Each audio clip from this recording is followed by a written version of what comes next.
What's going on, guys? Clayton Furidi here with one of my very first videos on Dragoncurve, so let's go ahead and kick this thing off with a bang. Resident Evil Infinite Darkness is an upcoming CGI anime web series based on Capcom's Resident Evil franchise. It's supposed to star Claire Redfield and Leon S. Kennedy, who were obviously the two main protagonists of Resident Evil 2, which just had massive success again with the 2019 remake. Apparently, this show is going to be produced by TMS Entertainment, and it's scheduled for release in 2021 on Netflix. Now, this is the first time that we've ever really gotten a Resident Evil show, or really a Resident Evil story outside of the movies, and even outside of the CGI movies that Japan has done before in the past. So there's a lot riding on this that could be good, could be bad, but personally, in my opinion, I think this could be really, really good for the franchise. Whether or not it turns out being canon to the actual games and some of the CGI movies that they've done before in the past, I have absolutely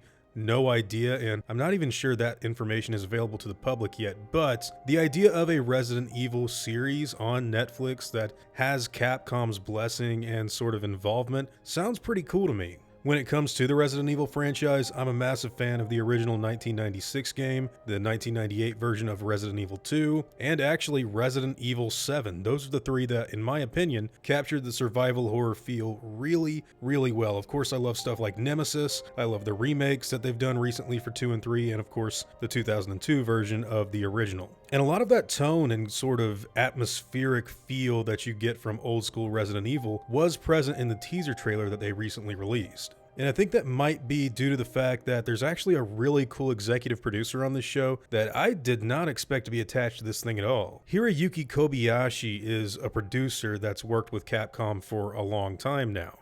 Most notably, he was a programmer on Resident Evil, Resident Evil 2, he was a planner for Dino Crisis and the producer of Dino Crisis 2. He was also an associate producer of Code Veronica X, and later went on to be a producer of the 2002 Resident Evil remake and Resident Evil 0. So this guy has been included in the franchise and the auxiliary media all around it for quite a while now. I think that putting somebody like that in an executive producer role is really, really smart for what they're trying to do with this new series. You know, it's no doubt that when you look at something like, say, the Resident Evil film series that Paul W.S. Anderson brought us, it's just so different and so distant to what we know of being true in the video games that I think a lot of fans didn't even want to give that stuff a chance. And when it comes to Capcom actually wanting to capitalize on some of the success that Resident Evil 7, Resident Evil 2, and Resident Evil 3 Remake have recently been having, it's a good idea to get somebody that is very close to the series in order to make a new product that should be a good representation of, look, I just think it's a good idea that they've got this guy in there because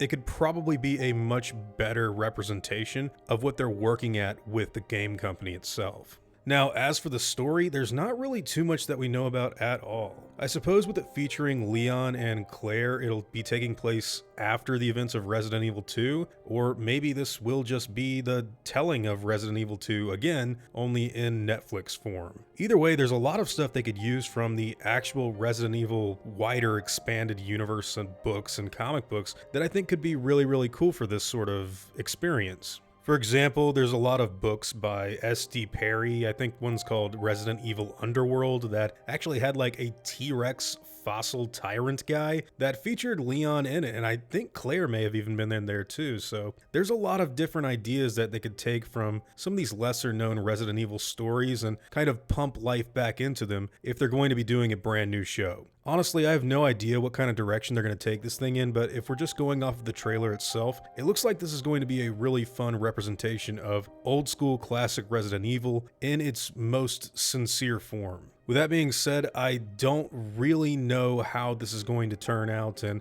how many episodes it's going to be, how long the episodes are going to be in general, and what it's going to lead to, because obviously this thing got greenlit after the success of Resi 2 and Resi 3 Remake, but with the company going in the direction of Resident Evil Village soon in the future, and of course Resident Evil 4 Remake later on down the line, what is their end game with this? Is this just going to be a spin-off thing that they don't really want to follow up anytime soon? Or are we going to get seasons with Leon, Claire, and maybe other characters like Chris Redfield or Rebecca Chambers later on down the line? whatever they decide to do, I just think it's a really cool idea that they're finally going ahead and doing a story outside of the CGI movies and video games on Netflix, because this is a really good time for Resident Evil as a franchise in general. So whatever way they're able to capitalize off of this newfound success, I really hope they use it to their advantage and try to build something even more grand to what they had just a few years ago. Remember when Resident Evil 6 came out, a lot of people were kind of kicking a dead horse and making fun of the series for what it had become, even though, in my opinion, Resident Evil 6 is definitely the least